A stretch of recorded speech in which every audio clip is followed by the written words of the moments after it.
Olá, no programa Você Mais do Hoje News, vamos falar da odontologia do sono.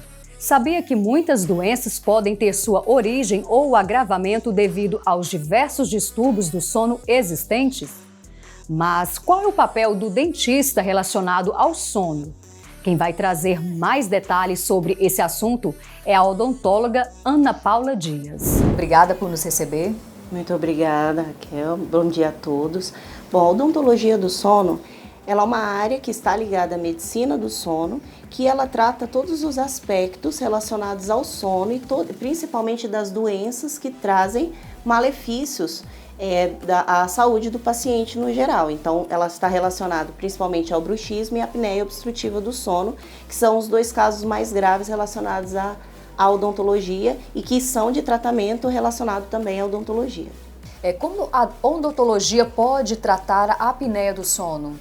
Bom, o tratamento, falando de odontologia, nós temos dois tipos de tratamento hoje da apneia do sono. Lembrando que o tratamento ele é médico, exige o acompanhamento médico e de outros profissionais, mas sobretudo do médico, né? E de acordo com o diagnóstico e com a gravidade da doença que nós vamos determinar o tipo de tratamento. Se nós temos um diagnóstico grave ou gravíssimo, esse tratamento é sobretudo do médico, exclusivamente, né, com o tratamento com o CPAP.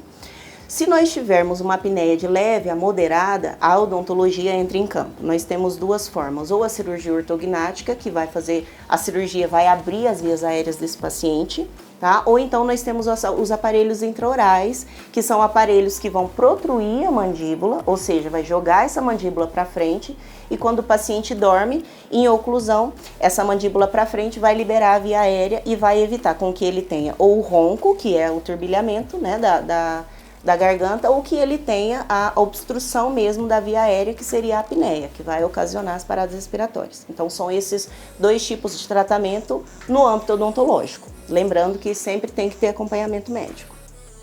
E além da apneia do sono, a odontologia trata outros distúrbios, por exemplo, como o bruxismo? Sim, a odontologia do sono, ela envolve essas duas vertentes, digamos assim. Porque existem outras coisas relacionadas aos distúrbios do sono, mas que não são do âmbito da odontologia. Então, o bruxismo, que está relacionado aos dentes, a forma desse paciente morder, a forma desse paciente trabalhar a musculatura, e também a apneia, porque está relacionada às vias aéreas superiores do paciente, que nós conseguimos, através de um aparelho intraoral ou de uma cirurgia na boca, fazer a liberação dessa via aérea. Então, sim, o bruxismo ou a apneia do sono por estarem relacionados diretamente à boca do paciente, digamos assim, né? Doutora Ana Paula, como que é feito o diagnóstico tanto da apneia do sono quanto do bruxismo? Bom, o diagnóstico é feito de formas distintas porque são problemas distintos, né? Que podem sim estar associados, mas são problemas distintos. Então, a apneia do sono, geralmente é detectada é detectada por um exame que é chamado polissonografia, que o paciente vai dormir no centro de medicina do sono. Hoje ele pode até ser feito em casa. Mas vão ser colocados vários eletrodos, tanto na cabeça do paciente, no coração, na musculatura, porque ele vai monitorar a oxigenação do sangue, vai monitorar a eletroencefalograma desse paciente, o coração e todos os aspectos durante o sono. E isso, o diagnóstico vai ser feito a partir desse padrão de sono e também por quantidade de paradas respiratórias que esse paciente tem durante o sono, tá? E geralmente, se ele tem de 5 a 15, nós temos uma apneia leve, de 15 a 30 nós temos uma apneia moderada e acima de 30 paradas respiratórias por noite nós temos uma apneia grave, considerando que esse paciente durma 8 horas, então pense que nós temos quase 300 paradas respiratórias durante a noite, isso é muito grave, tá? Agora, quando nós falamos de bruxismo, o diagnóstico é quase que exclusivamente clínico. Nós temos exames como a radiografia, como tomografia, como ressonância, mas o diagnóstico é apalpando o paciente, estudando os hábitos desse paciente, vendo se ele tem dor, se ele tem desconforto articular ou uma má posição, tá? Então são formas distintas de diagnóstico.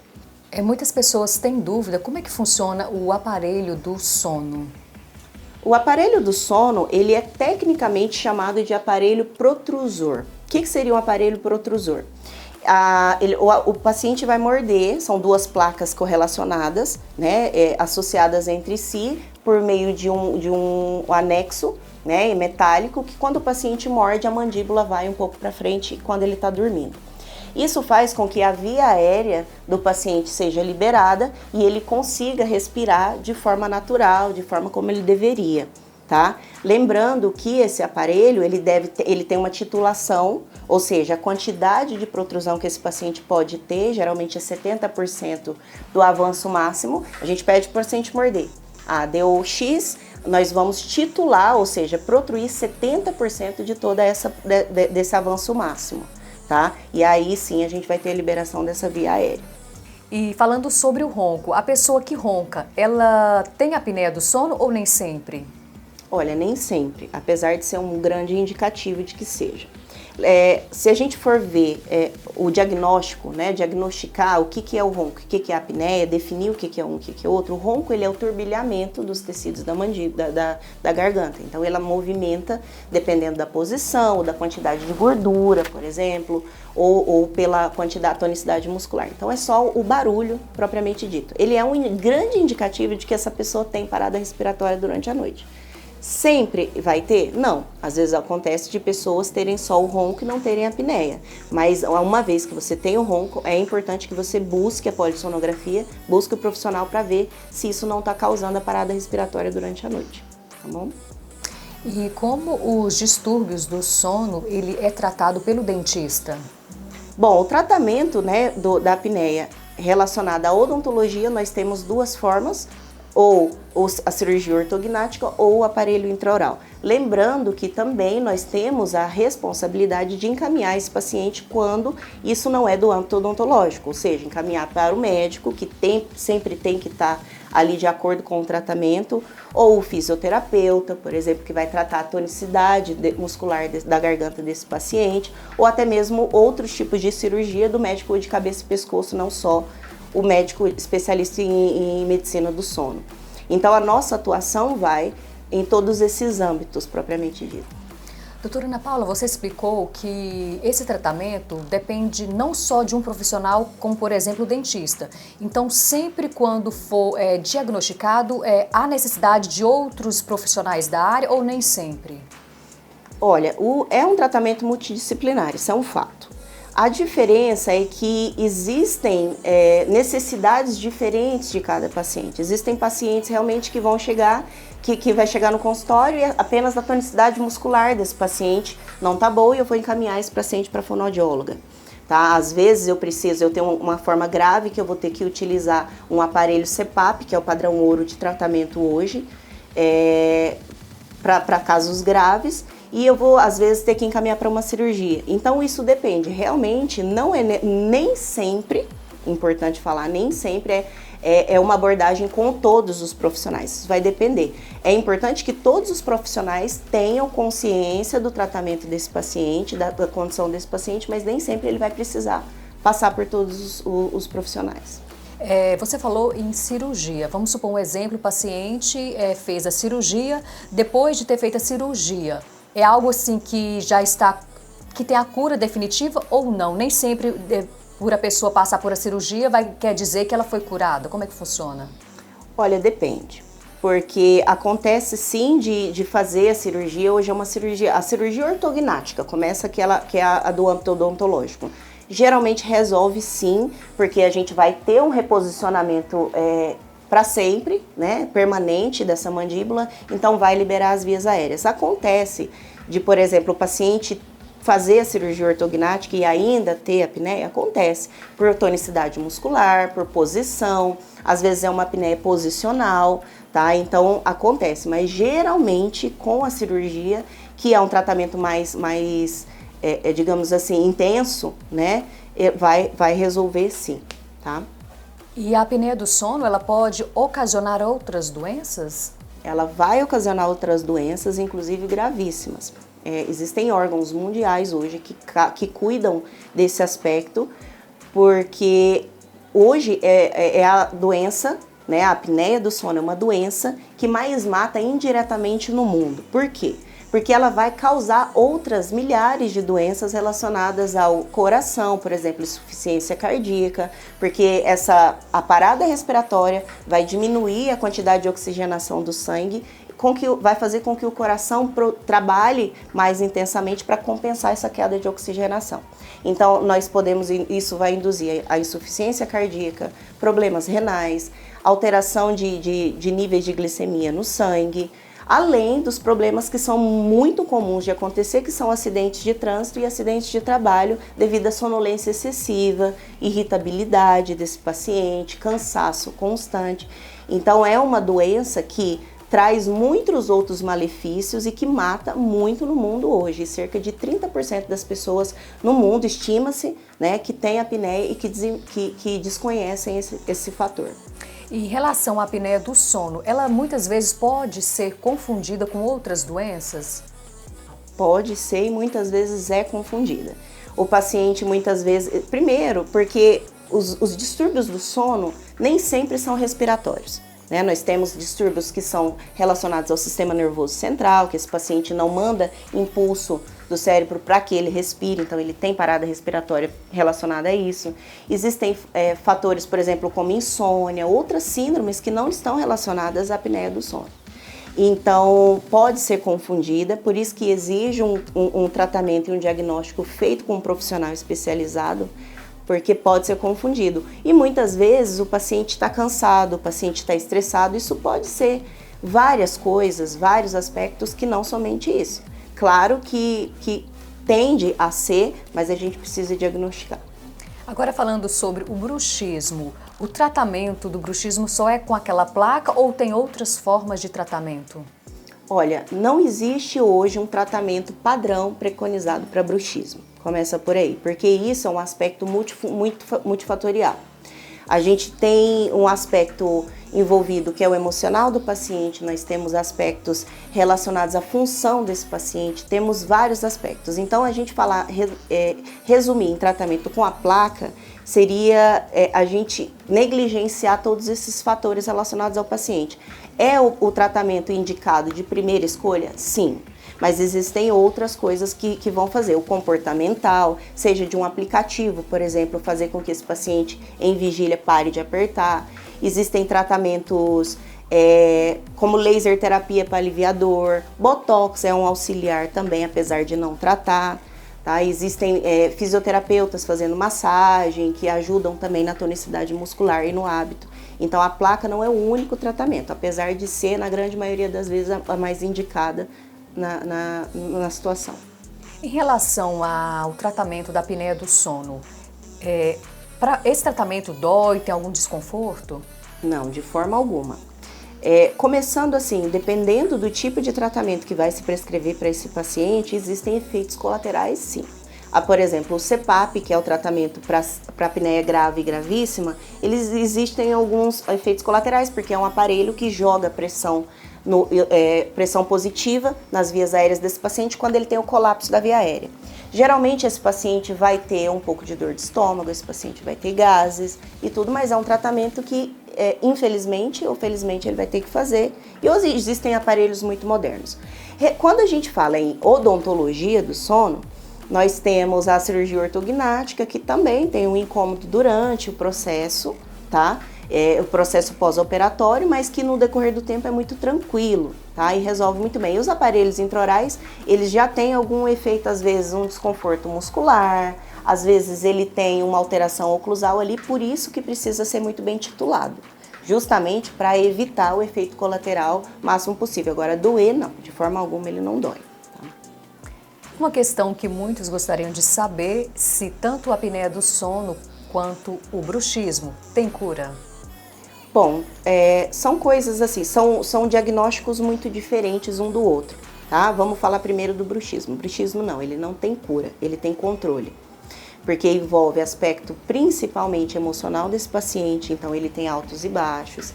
Paciente que às vezes ele tem o controle, muitas vezes em termos de pandemia, por exemplo, nós tivemos um diagnóstico altíssimo de bruxismo, porque está envolvido diretamente com o emocional, com o hábito do paciente. Conseguimos controlar, esse paciente precisa ser acompanhado durante praticamente toda a vida, tá? Mas a cura não existe. São o meio de controle. Quando nós falamos de apneia do sono, vai depender do tipo de tratamento. O CPAP, ele é paliativo porque ele vai fazer com que liberar essa via aérea mecanicamente. Quando nós temos o tratamento com aparelho intraoral, nós temos também mecanicamente movimentando essa mandíbula para frente. Então, se o paciente tira o aparelho, ele vai ter durante o sono a apneia. Agora, se nós temos cirurgias, por exemplo, como a cirurgia do palato, por exemplo, ou a cirurgia ortognática, tende a curar. Só que são cirurgias um pouco mais agressivas, tá? Então vai depender da indicação de cada caso. E esses distúrbios, nós estamos comentando sobre a apneia do sono e o bruxismo, podem ser hereditários? Podem e são, geralmente. Tá? Falando agora da apneia do sono propriamente dita, que ela vem de uma variação anatômica muitas vezes, né? E que essa variação anatômica, essa questão anatômica é uma questão genética. Então, sim, a gente vê, por exemplo, muitos pacientes que relatam, eu ronco, meu pai ronca, ou minha irmã ronca, e aí a gente vai investigar e tem apneia, por essa questão anatômica que é herança genética. O bruxismo, ele tem uma veia, sim, que é herança genética, mas porque geralmente a pessoa ansiosa também tem essa tendência a herdar da família. Então, também a gente pode dizer que é uma questão hereditária, apesar de ser menos associado do que a apneia do sono. Destacamos que a odontologia do sono trata a apneia do sono e o bruxismo. Além desses dois, tem outros distúrbios que a odontologia trata? Não, hoje, única e exclusivamente, o tratamento relacionado à odontologia, nós temos o bruxismo e a apneia do sono, porque estão relacionados à oclusão do paciente, a forma que esse paciente morde e as vias aéreas superiores. Existem outros distúrbios do sono que aí já não são do âmbito odontológico, são do âmbito ou da medicina, ou da fisioterapia, ou de outros profissionais que estão aptos a tratar outras áreas não relacionadas à oclusão do paciente.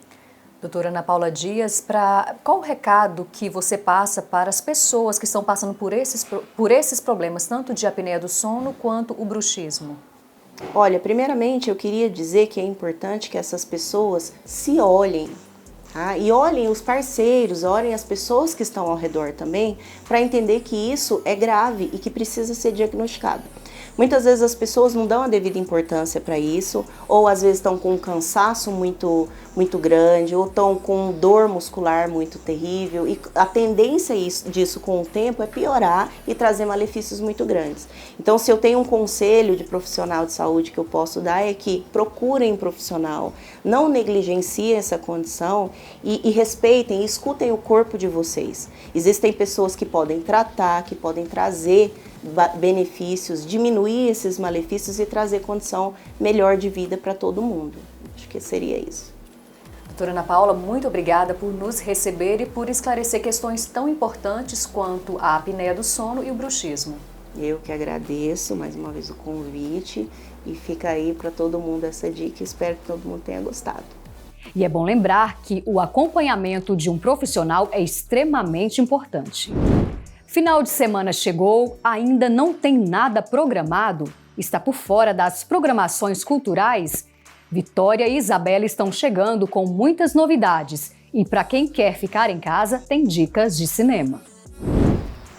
Olá, Raquel! Olá, quem nos acompanha, a partir de agora começa o que, Isa? A nossa agenda cultural. E de onde a gente está falando hoje? Diretamente do Parque Marcos Veiga Jardim. Pois é, e aqui tem um cenário muito bonito, incrível, né, não, Isa? Viu? Tenho certeza que quem está nos acompanhando vai amar. Então vamos aí acompanhar as principais indicações de filmes e séries a partir de agora? Vamos lá! E para quem quer curtir aí o Dia dos Namorados, daquele clima romântico, o Festival de Ópera de Goiânia vão exibir 2 apresentações com o nome Elixir do Amor. As apresentações aí acontecerão lá no Palácio da Música, que fica no Oscar Niemeyer, e vai acontecer hoje, dia 10, e no domingo aí, para quem quer realmente comemorar a data, que é no dia 12. Então, se você quiser, é só você acessar o site e saber maiores informações. E Goiânia recebe o espetáculo Mirage Circles, idealizado pelo ator Marcos Frota. Começa agora dia 10 de junho e vai ficar aí por um bom tempo, até mais ou menos final de julho. Para mais informações, vocês podem entrar pelo site www.miragecircles.com.br. E para quem aí não deixa de postar aquela foto com o mozão no Dia dos Namorados, o Parque Vaca Brava vai receber cenários instagramáveis no dia 12/6 e vai ser aberto ao público. Além disso, você pode curtir aí também alguns shows, que é para você aí curtir agarradinho com o seu amor a partir das 10 horas da manhã, hein, gente? Então vale a pena conferir e passar aí o Dia dos Namorados bem juntinho e bem agarradinho. E o Whindersson Nunes se apresenta aqui em Goiânia sábado, dia 11, a partir das 7h30 da noite e às 10h40 lá no Goiânia Arena. Vale a pena você conferir. A plataforma Ingresso Digital ainda está disponibilizando alguns ingressos e faz parte da turnê dos últimos shows dele pelo Brasil. Então vale a pena você conferir. Pois é, depois dessas super indicações aí pro pessoal aproveitar a cidade, o que a gente vai trazer agora? Agora é nossas indicações de filmes e séries. Vamos lá, qual que é a sua indicação? Bom, Isa, vamos aproveitar aí que o pessoal tá aí no clima de Dia dos Namorados, né não? E vamos trazer Eu Nunca Fui Beijada. O filme tá passando lá na Disney Plus, se você tiver. E se você acha aí que a menina não vai ser beijada no final do filme, spoiler, ela é. Então, se você quiser saber e relembrar dos anos 90, vale a pena assistir aí pra ficar assim, esse climinha gostosinho de Dia dos Namorados. Mas espera aí, antes de rodar o trailer, você tá muito romântica, viu, pessoal? Ela deu 3 indicações aí de Dia dos Namorados, você tá escondendo alguma coisa, Vitória? Será, hein, gente? Ou é o amor que está no ar? Tenho certeza que o amor está no ar. Então, vamos parar de papo e vamos lá. Roda o trailer, produção. My semester in high school. Josie Geller, you enrolled Friday. You are looking at the newest undercover reporter for the Chicago Sun-Times. You're kidding, right? Josie, do you remember high school? So, you were a geek. Big deal. You get to be 17 again. Kristen Gibby. What's up, girlfriends? Are you in special ed? You can't just come in here, be popular in one day. Ready, you guys? Stop my Malibu Barbie idea. I'm Disco Barbie. I've kissed guys, I just haven't felt that thing. When you're my age, guys will be lined up around the block for you. You have to say that because you're my teacher. Never been kissed. Pois é, Isa, depois desse trailer super bacana, agora eu tô curiosa pra saber o que você trouxe pra mim e sair de casa. Bom, minha indicação hoje não é nada de romance, mas é um filme super legal que chama O Diário de uma Garota Excluída, que tá lá na Netflix. O filme é baseado no best-seller e vale a pena vocês conferirem. Conta um pouco aí história sobre bullying, relacionamento na escola, é bem legal, viu? Vale a pena. Agora eu tô até curiosa pra assistir, hein? E é nesse clima super gostoso que a gente termina a nossa agenda cultural. Feliz Dia dos Namorados aí pra você, Isabela, que namora. Pra Vitória também, gente, que ela tá de rolo. Não estou de rolo, gente.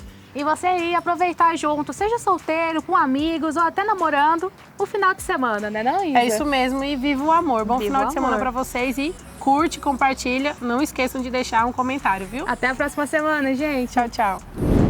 Mais uma edição do programa Você é Mais chega ao fim. Obrigada por passar esse tempo com a gente. Nos vemos na próxima semana com mais novidades. Esperamos por você. Até mais.